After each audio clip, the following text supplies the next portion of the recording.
Hello everybody, Hyrule Balverin here. Today I'm going to review Wizard, the first book of the Mage Saga by Ken Warner.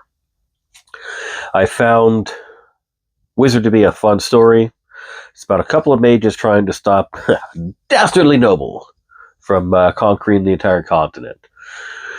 Our two main characters are Mira and Calden, and they're mages still training in their craft, trying to become the best they can be.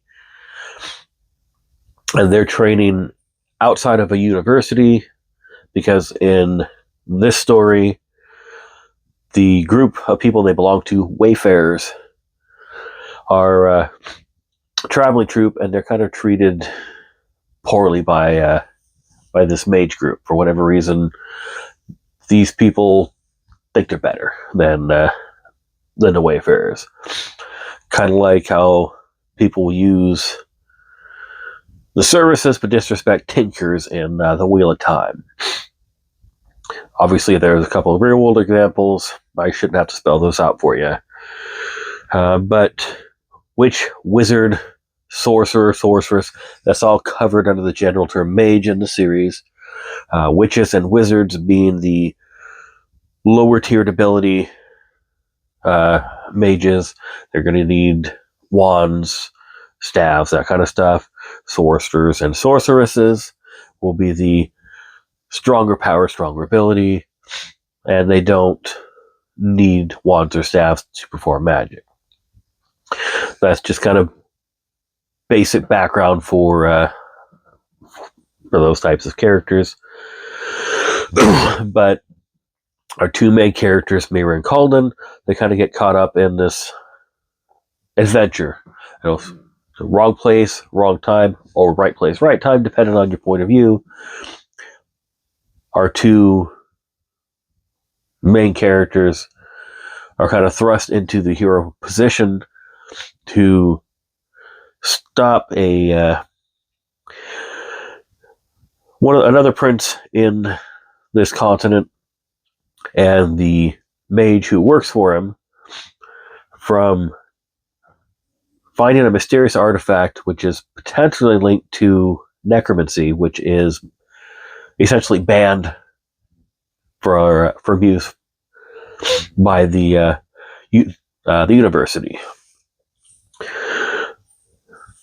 Was it hundreds or thousands of years prior to the events of this story? Bad stuff happened, and they essentially destroyed, or thought they destroyed, everything related to it. However, this mysterious artifact is presumably linked to it, which is why the bad guys want it, and why our characters are going to try to stop that from happening. This, of course, is because rather than being a chosen one or a prophecy, which has its place, those can be fun, this story opts to go with the different route, which I happen to like as well, and that is you're the hero because you're the person who happened to be there at the time. You're no better than anybody else, no worse. You're not destined to do it. You just happen to be the person who's in the position to make the choice. So,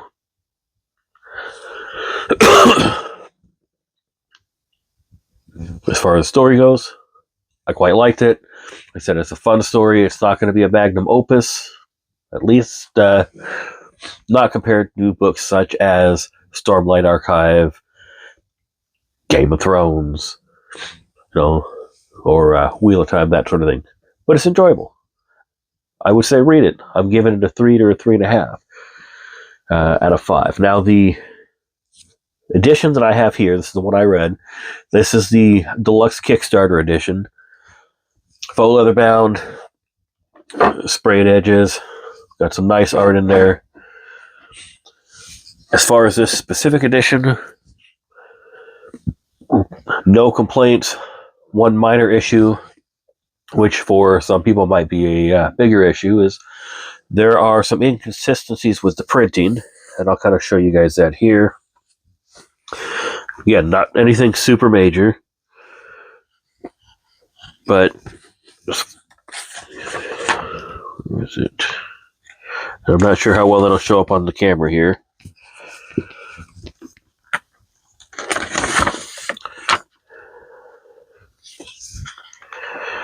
Where it seems like some pages are printed